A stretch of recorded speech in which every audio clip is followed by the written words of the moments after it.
We're on 3b, right at the Gemara. The 7, 8 lines from the bottom. You can hear me? We hear you. Okay, good. So we had a case, the Mishnah spoke about a case where the court ruled, and then they found out that they made a mistake, and then they retracted their ruling. Whether they brought the offering, they didn't bring the offering, if someone goes, even after they retracted their ruling, and let's say eats that forbidden fat, which they ruled was permitted, so then Reb Shimon says they're going to be putter. So Omer Yehuda, Amar Rav, my time at Reb Shimon. What's the reasoning for Reb Shimon? So it says the Gemara. At the end of the day, why did the guy eat the forbidden fat? He ate the forbidden fat because the court told him to.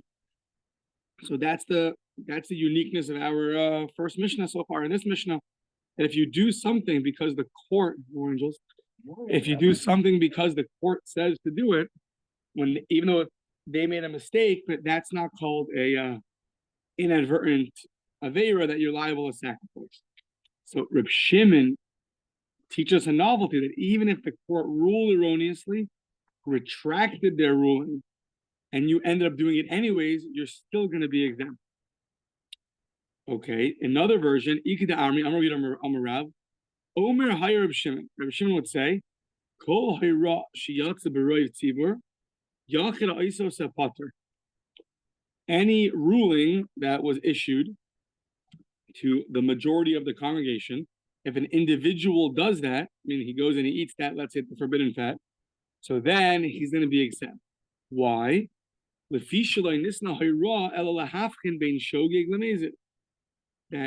the whole point of the ruling and the retraction of the ruling was to tell the person that if you eat this now, so now it's called doing it advertently. Until now, we ruled it was permitted, and we thought that was the correct ruling. So if you went and you did something, that's inadvertent. But now that we retracted, so then now if you do it, it's going to be inadvertent problem. You're going to be in trouble. So if this guy didn't hear about the retraction, so then he's still considered someone who did it inadvertently, and therefore he's not going to be liable. So that's the opinion of Shimon. A court rules and retracts, he still says you are exempt. If the court ruled erroneously about idol worship, that they have to bring 2 offerings now. They have to bring a bull and they have to bring a he-goat. So what happens? B'tchila, who do they collect the money from? So B'tchila, go in a land, Reb Shimon. Reb Shimon says you collect from the people. You knock on each person's door, having a fundraising campaign for the offerings that we just ruled erroneously on about idol worship. So give them money happily. Rabbi Yehuda Omer, mitrumas halishcha. They collect from the trumas halishcha. They already have a charity fund there in the temple. They'll use the money from there to buy their communal offering. So mitrumas halishcha hein by. So says the Gemara, hold on, what just happened over here? The court ruled erroneously about something regarding Avodah Zora. This is not Avodah Zora. Then they found out that they made a mistake. Now they're going and collecting from everybody, saying we need money for the offering, and then the person goes and does the avera. And yet Reb Shimon in our Mishnah seems to say even if you do it after they retract, you're still going to be exempt. So, but here you know about it. They're collecting money for the offering. How can you say that such a person who, after he gives the money for the communal sin offering that the court just ruled erroneously about, that he's still considered someone who didn't know? Of course he knew. So how could Rabbi Shimon exempt him? So Amai Kevan de Gabi Lahu Havile Haida. Since he's collected from him, they're collecting from him. Of course he knows. What does Shimon mean that after they retract, he's still going to be exempt? Because it's like following the word of the Bezdin, the original word of the Bezdin. But they're collecting from you, so you obviously know what happened over here. You see where you are, Jules? Yep. Yeah, good. Yeah. So, okay, good. So eBay is saying, So, Ibayis Ema, morning. Ibayis Ema, so a few answers to this question. So, Kevan Shagabustam, the case could be a case where they didn't tell you why they're collecting. They need money for communal funds. They didn't say, well, it's because we actually erroneously made a ruling and now we're retracting on that ruling, et cetera, et cetera. So therefore, they're collecting from you, but you don't know exactly for which offering they're collecting money from you. So you didn't ask the sheet to see the sheet inside of the folder. You know when the guy comes to the door knocking, right? So you just, okay, here you go. So that's one answer. Or Ibayis Ema should go. Okay, the Ibayis Ema could go into low have lay but masa. Another example could be you were not around in the city, you weren't there, so you don't know what happened. So that's another case where you just didn't know. So maybe you weren't around. The Ibayis Ema Rav Idach Tana Saver, or maybe Rav who said this in the name of Rav Shimon really holds like the following brisa. The Tanya Ibcha, the Tchila Goben Lahen Div Rabbi Yehuda. This brisa presents the opinion in a reverse order. That the opinion that says that they collect from the individual is the opinion of Rabbi Yehuda, not Rabbi Shimon. The whole problem was an internal problem within Rabbi Shimon. But once we have a brisa saying it's Rabbi Yehuda, so then maybe Rav really hold that it's really Rabbi Yehuda. Rabbi Shimon, according to Rabbi Shimon, they're collecting from their communal funds that are already in the temple, from their tzedakah box on the bima. They're not going to from the rabbi's fund. They're not going to each person's house. So therefore, Rabbi Shimon, it's not a problem that Rabbi Shimon can still say that even though the court retracted, and you didn't hear about the retraction, you're still going to be putter from the offering, exempt from the offering. And this that they collect is because they're collecting from their communal funds that they already have. They're not going door to door. Okay. Now, Tanya, this case where the court ruled and then retracted their ruling. So Rabbi Meir Mechayev, he says, no, come on. They retracted their ruling, you still did it, you're chayev. Rabbi Shimon Poter, Rabbi Shimon, like our Mishnah, exempts you. Obviously, if you heard about the retraction, then there's no exemption. Oh, it was Bezdin's fault. The question were they retracted and you didn't hear about the retraction? So Rabbi Shimon Poter, Rabbi Eliezer Omer Safek, it's a real Safek. Let's see what that means in a second. Sumchus, Mishum Sumchus Omer, in the name of Sumchus, they said, Toli, it's hanging in the balance. So hanging in the balance and being a Safek sounds synonymous. So Rabbi Yochanan, Osham Toli, Ikabenayim. The difference between Rabbi Eliezer, who says it's a Safek, and Sumchus, who says it's hanging, is a korban Osham Toli. So classic case is you're just not sure. Forget the court for a second. You have a piece of meat in front of you and you're not sure. Is it chaylev? Is it forbidden fat? Is it permitted fat? And you go and you eat it. So inadvertently. So for that you bring a sin offering. You bring a sin offering, but you don't bring a korban chatos like you would bring for a regular inadvertent act. You bring an asham toli. It's a asham which is brought when you're not sure is this kares or not. So you eat a piece of meat that was doubtfully forbidden fat. You thought it was fine. You ate it, and then someone tells you, well, that might have been forbidden fat, but it's a suffix. We're not sure. So for such a thing, you bring an asham totally.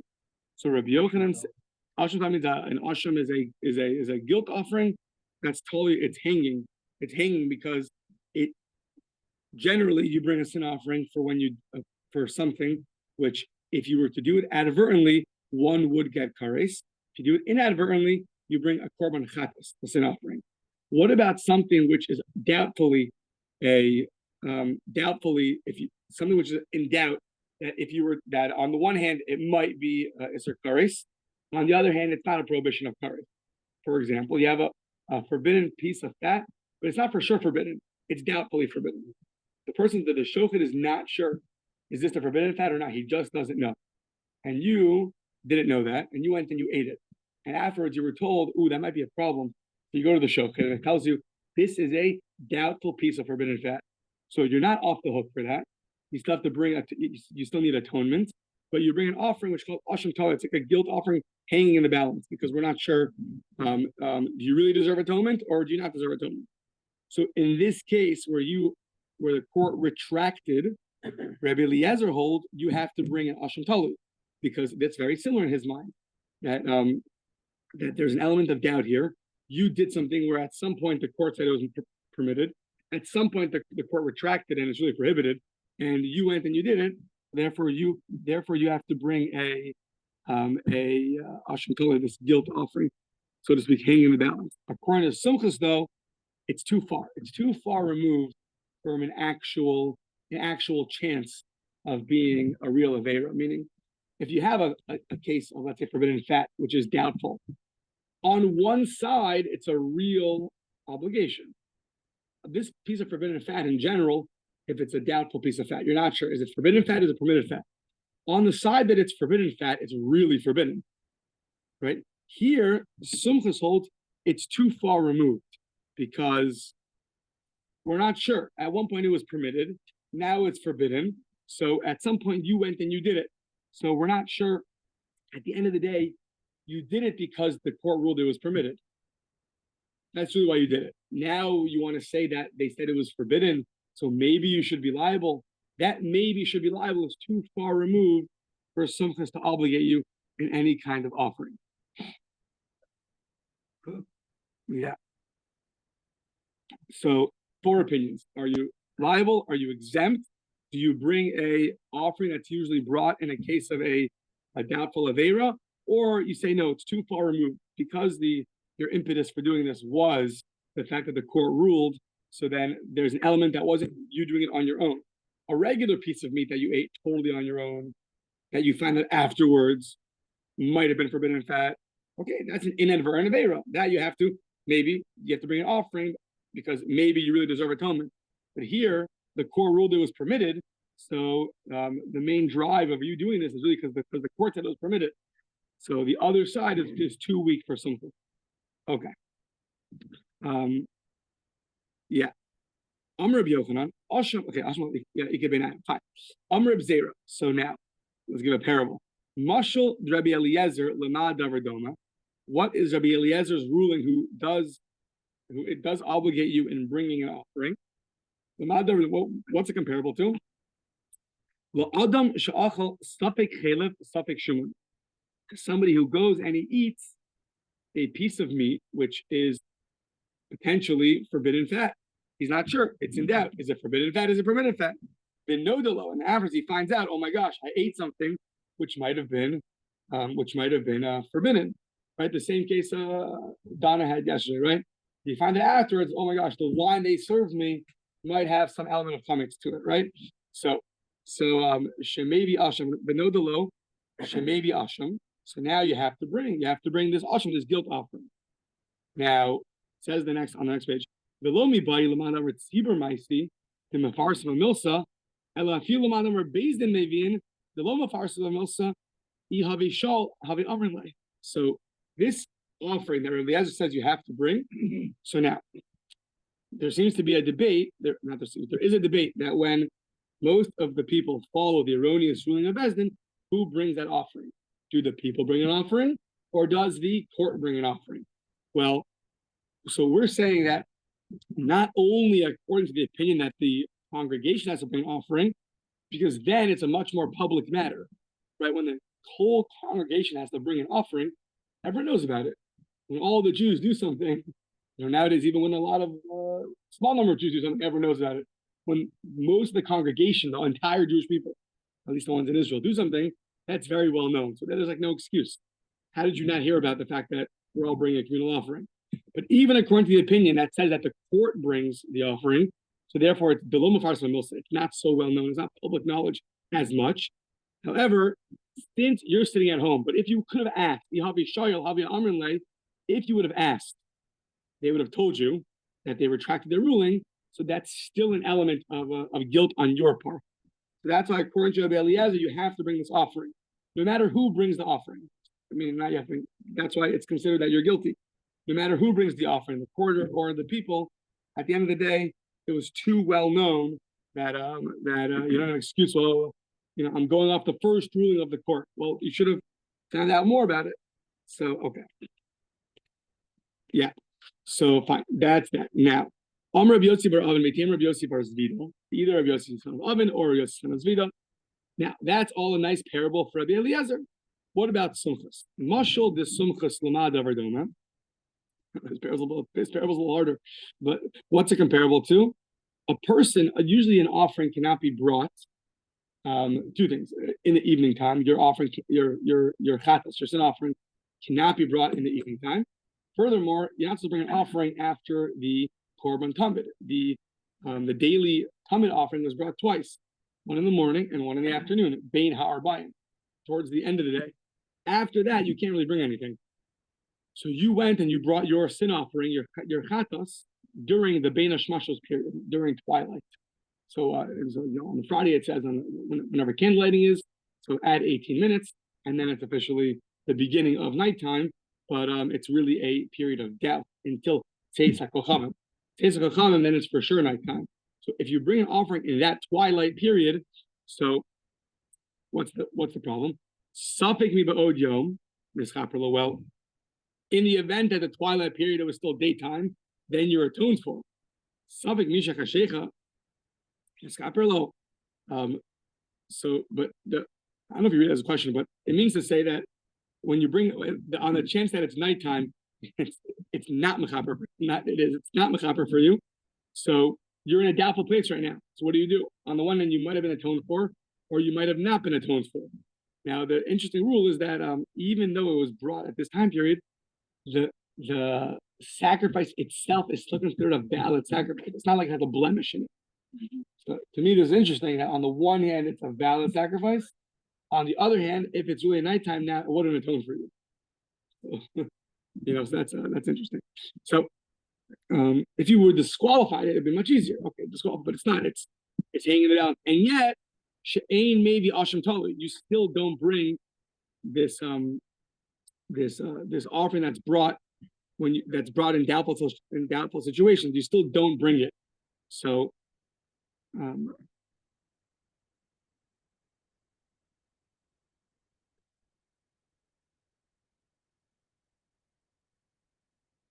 Yeah. So the way, at least the simple reading of Rashi is that there are different opinions how long the twilight period is. So we obviously hold it's a certain period of time, whatever it is, 30 minutes, 40 minutes. So it depends where you are in the world, and Israel is much less. So, but Rashi seems to say that there is going according to one of the opinions that the twilight period is like the blink of an eye. It's very quick. You can't really figure out exactly when it is. It's very quick. So according to that, Rashi explained that just like you can't really, since it's very fast, like a blink of an eye, so you don't really know exactly right now, is it day or is it nighttime? So too, this person who ate the forbidden fat after the court retracted their ruling, it's hard to say that he really did it solely on his own motivation and not because the court ruled it was permitted. So just like in this case, the court ruled it was permitted, then they retracted. It's hard to say that even after they retracted, and he didn't hear about it, he's doing it fully on his own because maybe he was really doing it because the court said to do it. That's why the court said it was permitted. So too, Bein Hashmashos, it's hard to really say it's really daytime. It's a very like a loose parable comparing that to Sumchos, and Sumchos therefore says our case is too far-fetched, it's too far removed from really obligating the guy to bring a offering. No. Okay. Now, same thing. Not only according to the opinion that the court has to bring the offering, where it's not well known, even according to the opinion that the tzibur, the whole congregation, has to contribute to bring their offering, where it is well known. The habu amrinan lay, the habu amrinan lay, the hacha, the safik mi ba'od yom, safik mishachashecha. And even if you say that if the congregation has to bring the offering, and therefore it's very well known, and therefore you want to say that maybe this person he obviously heard murmurings or whatever, and when he ate the fat anyways, he's doing it on his own, and not because of the court, but still, it's still similar to a case of like the twilight period, which you do not bring an offering for, another offering for. Why? It sounds like it didn't enter his mind to go ask why everyone's bringing a communal offering. So this guy over here, on the one hand, the court ruled something was permitted. He went to the store and he bought the food, And then the court ruled was permitted. Happens to be that in the middle, before he went and bought and ate the food, a lot of the congregation was going to bring an offering. So maybe that should be, once you have that factor, you should view it as if he's doing it now that he continues to go buy and eat the food. He's doing it on his own. And when he finds that he made a mistake, it's like a classic sin offering, or it's at least a doubtful sin offering, that we say, well, no, because even if the whole congregation is contributing money, it didn't enter his mind to ask, what are they contributing for? So therefore, it's still a few steps removed from being from having a real side over here that's really obligates him in anything. He's really far removed from that, according to simplest. According to Rabbi Gleizer, no, he's not so far removed.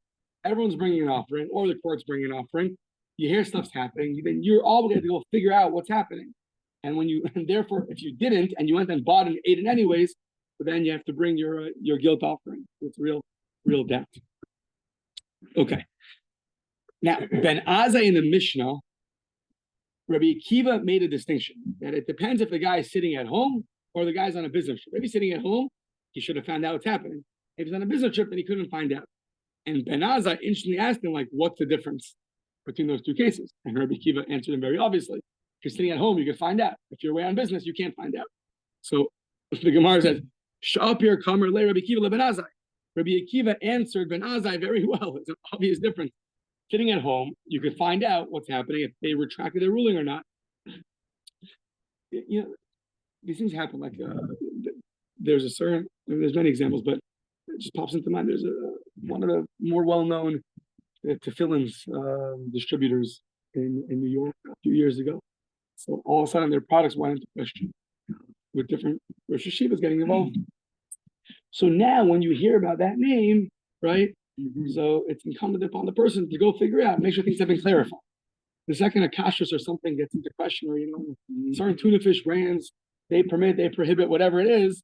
So that should be on the forefront of our minds. That when that comes up, okay, let's find out. Have they figured this out yet? Things like that.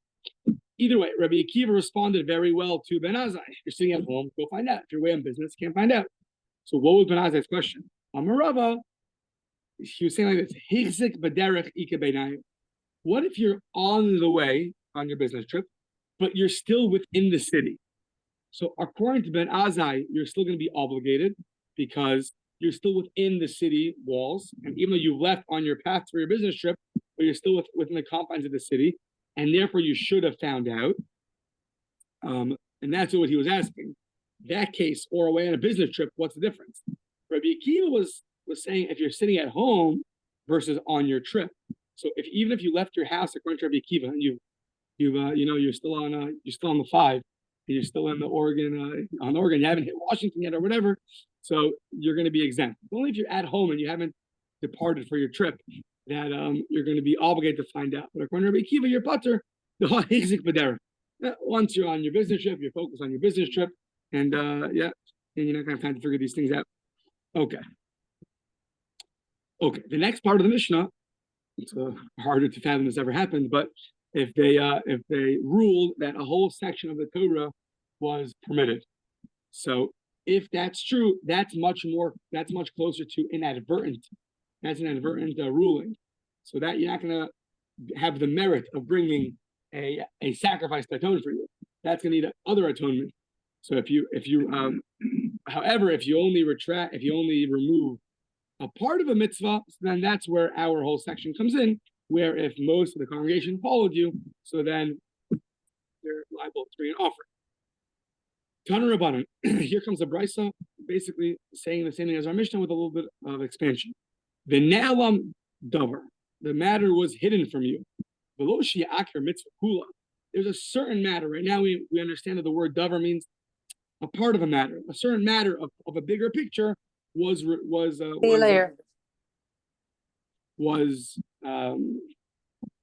had a lapse in a certain matter of a mitzvah. Part of the mitzvah is going to be permitted, or part of the Aveira, is going to be permitted. So what's a case of it? What's an example? Case of Amru Ein Nida B'Torah. This is our Mishnah, really. And if they say there's no such thing as Nida in the Torah, Ein Shabbos B'Torah, no Shabbos Torah, Ein Avos Chachamim B'Torah. Probably bringing the most extreme examples, right? Ein Avos Chachamim B'Torah. There's no idol worship in the Torah. So you would have thought maybe you should be liable And if they made such an erroneous ruling, so that maybe, and then everyone follows them, so maybe they should be liable for the offering. Talmud Lomar, no. V'nelam davar, only if a matter is lapsed. When I say lapsed, in the verb obscured. I like that word. V'nelam, I don't know, forgotten from you. That's better. Forgotten from you. Below shittis alim mitzvah kula, but that whole mitzvah is obscured from you, is forgotten from you. So that's exposure. Lotus alim. When you see a lost object, you can't lotus alim. You can't hide yourself from it. You go and help them. The same word. So lotus alim mitzvah kula. Hare elu pturin. They are exempt from this atonement. Aval amru. But if they said yesh nida b'torah, there is a need in the Torah. Aval habal shemeres yavam keged yom pater. But after her 7 days of her, once she saw blood, 7 days later, no matter what happens, she now starts an 11-day cycle where if she sees blood for 1 or 2 days, she's called a shomeres yom keneged yom. She has to wait one clean day corresponding to her day that she saw blood. If it was 3 days, then she does avagdola. Then you need 7 clean days. Okay. If they rule that that's permitted, or for sure there's Shabbos in Torah, aval hamotzim shadiyach, which is rabbin, to remove from a private domain to a public domain, you're going to be exempt for, or there is idol worship in the Torah. Aval hamashtach heve pater. This case is more exactly what the case is. If you bow down to idol worship, then you are exempt. Yochel you turin. Maybe you thought you'd be totally exempt. Talmud lomar v'nelam davar below kol hago. As long as a matter is removed from you, but not the entire matter. Okay. So Amar Mar. Now let's go analyze what we just said. Yochel ye turin. 1 second. You would have thought that for a part of a mitzvah, you would have been exempt. What was that thought process? Then what happens then? The ibikiyah makes us bittul, makes us pure. If you would have thought you would have been exempt for removing part of a mitzvah, and you would have thought, and then ubakiras kol guf pturim, and removing an entire mitzvah, you're also exempt for bringing an offering. So then, what are you liable for? B'mai chayavin. So says no, read it like this: Tana haki kakasha. The following matter was bothering the brisa. Ema davar kula milsamash. This word davar, the matter was hidden from you, it was forgotten from you, it was obscured from you. What does that word davar mean? What is a simple understanding of the word davar? So at first we thought it means an entire matter. What's matter? Okay, philosophical question. What's matter? No. Is matter a part of something or a matter a whole thing? So at first we thought the word matter, ema davar kula milsamashma, we thought it meant an entire thing, and therefore what we're talking about is when you remove the entire section of the Torah. Talmud Lomar v'nelam davar. So it taught you the matter was hidden from you. Sounds like Gemara. Where do you see in that matter means a part of something? Ma'i mashma. Where is any implication of a part of something in the word davar? So Amar Ula, something which we could never have thought of. Amar Ula karibe v'nelam midavar. The mem at the end of the word v'ne'elam, it is hidden from you, can also be attached to the beginning of the next word. So v'ne'elam midavar. So that's how you would read it. V'ne'elam midavar. That kind of fancy way of exposition. But therefore, it was removed from you from the matter. Oh, from the matter, a part of the matter, not the whole matter. That's one. Chizki amar kra, but also achas mikol mitzvahs. If you do one of the mitzvahs. Now, right now, we assume the word mitzvahs is in the singular. So you do part of a mitzvah. Mikol mitzvahs below kol mitzvahs. Part of a mitzvah, not the whole mitzvah. Says the Gemara, mitzvahs means plural mitzvahs. It's not part of a mitzvah. It's part of the mitzvahs. Like we speak mitzvahs. So mitzvahs, tarti mashma. Mitzvah means two, not one. So Amar Rav Nachman Bar Yitzchak, yeah, but the way it's written in the singular. Mitzvah ksiv. Since it's written that you could read it as in the singular, therefore the exposition will be that part of a mitzvah. Rav Ashi Amar Yalif davar means zaken mamre. You'll learn it from zaken mamre, from the elder who rebels against the court. The siv babe zaken mamre keep on the mimcha davar. It says if the matter is so great from you, it's so wondrous, they have to go up to the court, and then they rule, and then he goes and he argues on them. So what's the halacha by a zaken mamre, this rebellious elder? What's the law regarding him? He is only if he argues on part of the rule, part of a matter, not on a whole matter. So ma mamre min hadavar below kol davar. Just like a rebellious elder is only part of the matter, not the whole matter. So too, when it comes to our case, where the court ruled erroneously, it's only if they rule erroneously on part of a matter and not the whole matter. So a number of sources of how we know that they have to rule on part of a matter and not the whole matter. If they rule on the whole matter erroneously, that's much closer to an inadvertent mistake, not an inadvertent mistake. If they rule that only part of a matter is permitted, that's already inadvertently. So then that's going to be, then they have to bring us up. It's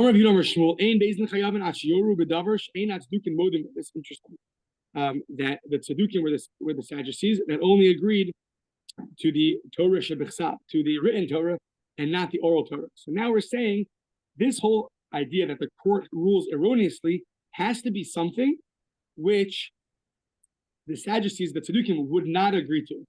Meaning it cannot be something which is an explicit verse in the Torah. It can't be that it says in the Torah, like Asik Parsha, they rule you don't have to return lost objects. That's something that the Tzedukim agree to, because it says it in the written Torah. So it has to be a ruling which is not explicit in the written Torah. Such a ruling that they ruled erroneously and most of the congregation followed is going to be something that will obligate an offering. But if it's something which is obvious, so then not why? What's the logic behind that? They're exempt, meaning exempt because it's closer to being an inadvertent mistake, not an inadvertent mistake. Not that they're off the hook from getting the chance of get atonement. My time, why? Because Zil Karabei Rav. Go ask the school children. Some things are basic. It says in the Torah, if you know how to read the Chumash, you can read the Chumash and you can translate it. So that mistake you make, you can't call it inadvertent. That's not too big of a mistake. Especially if you're the Bezdin. Right? Minimal requirement is to at least have an Arts Chumash present. Yeah. So or Rivari Kalpin or whatever you decide. So it has to be something which you understand that they could have made a mistake. An exposition or something that's not so black and white. Okay. Yeah, Tanan. So let's see. Yesh nida b'Torah aval habal shmer yom k'neged yom potter. Okay, so here we get a little bit less PG. So what's this case of anida? It sounds like we said, but if they made a mistake regarding this shomeris yom k'neged yom, which just as a way of saying a lady who saw blood in her 11-day period that she has to wait a day. So says the Gemara v'amai. Shomeres Yom K'neged Yom Haksiv. That is explicit in the Torah. It says V'safarla. She has to count her days, and the Gemara expounds. But she counts. She counts the days one by one. So that is a more explicit, a good example on which their erroneous ruling will be considered inadvertent. That's too explicit that she counts her own days. So says you're right. They said that the Omri Ha'ara Sharia. They said that with this lady, this Shomer, the one that saw in an 11-day period, she saw blood for one day. They said you're right. Full cohabitation is prohibited, but the beginning of cohabitation, the beginning insertion, that's going to be permitted. So there's two parts. There's the ha'ara, there's the beginning insertion, and there's the completion of the cohabitation. They say that's going to be permitted. Ha'ara sharia gemar bi'ahudas here. The full cohabitation is prohibited. The beginning is going to be permitted. Says the Gemara. Hanamiksiv esmekora ha'ara. That word of beginning cohabitation is mentioned in the Torah by Anida. The Gemara says, okay, you're right. That's also too explicit. So rather, the court ruled Amri Kedarka Asira. You can't have normal relations with her, but you can have abnormal relations with her. Shlo Kedarka Sharia. They ruled that was permitted. Says the Gemara in terms.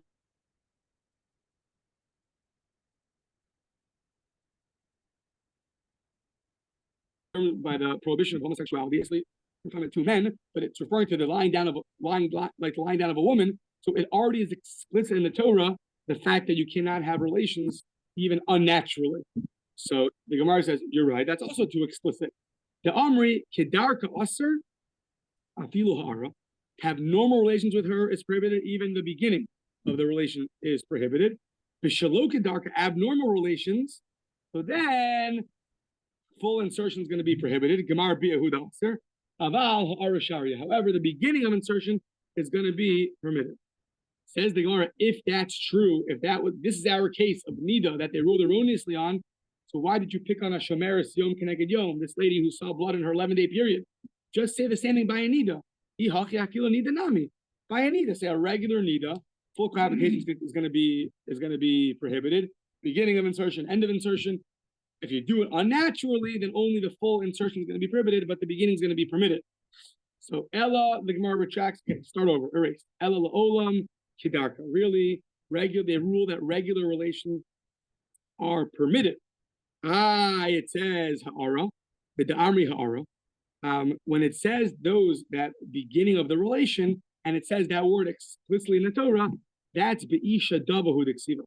That prohibition of in the Torah at least, is written by the beginning of relations, is written by a lady who's having a flow right now. So therefore, that's what's explicit.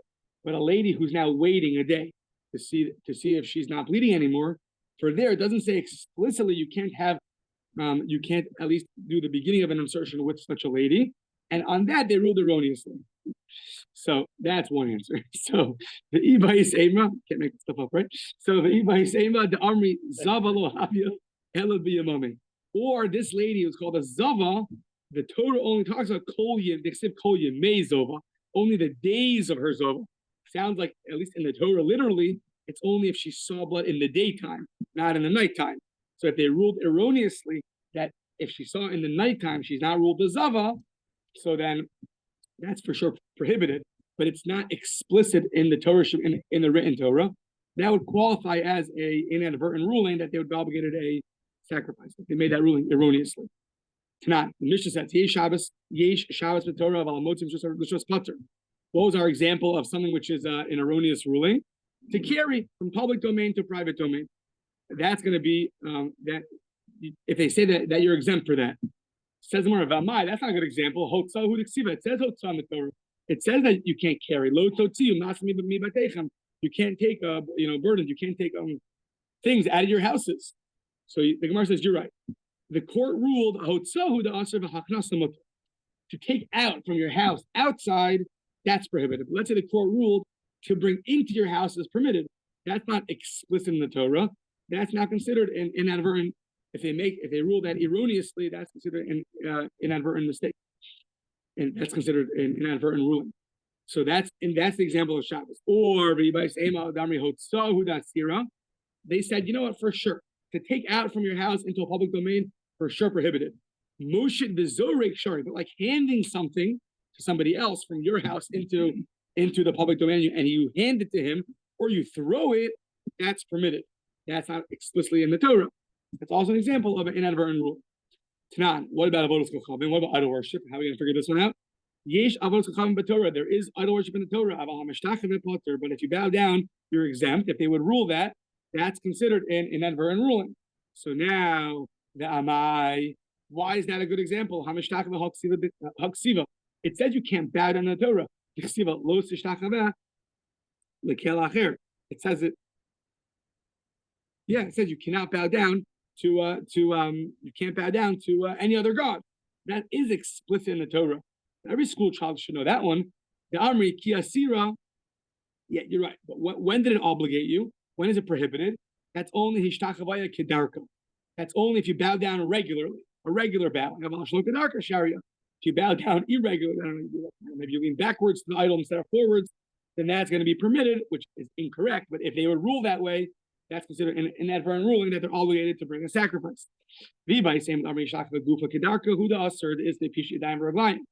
Actual bowing down is to spread out your hands and your legs. That, they said, is prohibited to do by an idol. But like we do by Yom Kippur, let's say, the less the pishidah, we don't spread out all our hands and our legs, that they ruled was permitted, even though that is really prohibited. So that would be an example of an inadvertent ruling. Okay, next page. Bayer Rav Yosef. What about the following? They say, Ein charisha b'Shabbos mahu. There is no such prohibition of plowing on Shabbos. So now we're going to get a little bit more detail. When it says they have to remove a matter from the Torah, does it mean like the entire Shabbos from the Torah, or even one full section of Shabbos? Is that still considered like removing a full matter?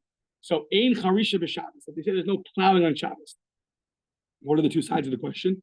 They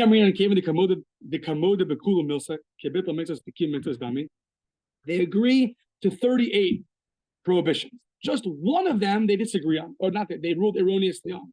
So that's like one of 39. That's a part of something. Maybe they're going to be subject to this whole parsha of an erroneous ruling and bringing a sacrifice. O Dilma, or maybe, Kaven the Akrin La Lecharisha, Kolikar, that's Kakiras Guftan. They removed the entire Charisha. They removed the entire plowing. They said plowing is permitted on Shabbos. So don't view it as one of 39. View in and of itself has been removed. So if that's true, then that's like Akira's Guftami. That's already more of an advertent mistake, not an inadvertent mistake. So can we prove this or not? Let's see. Tashma yesh nida b'Torah. So we just said that if they would have said that there is nida in the Torah, aval habal shemer yom keneged yom is patur. But if you were to say that area, that part, those halachas of a lady who saw during her 11-day period, she saw blood for 1 day, and then the next day she has to wait to make sure that she's clean. If they would have said that you're exempt for that you could have relations with her that day, that's an example of an erroneous ruling. Says the Gemara, hold on, you just removed the entire section. No, that whole part of waiting 1 day you've removed. So on the one hand, you took out a whole section of nida, and yet you still say it's subject to be considered an erroneous ruling that you have to bring a sacrifice. So that should be a proof that so too, if you remove charisha, plowing from Shabbos, it's the same as removing shomeres yom, this lady from hilchos nida. You remove the entire section, and yet we say that that's considered an inadvertent ruling. Amalek Rabbi Yosef, no. Shomeres yom, the ka'amrin is kiddushanina. Rabbi Yosef says that which they permitted us, shomeres yom, was only in the specific case that we just said, where they permitted her to let me just answer that they permitted her to only in the nighttime, not in the daytime. Only those specific cases we said was allowed, but we never said if you remove an entire section, is that going to be subject to this erroneous ruling, or is that more advertent? That we never said. So therefore, you can't bring up proof from Shomer Yosef. And now we're gonna do the same thing twice over, and then we'll stop, or maybe we'll see how far we get. Tashma yesh Shabbos v'Torah aval mutzi. How much time do we have? 2 minutes. Okay, we'll stop.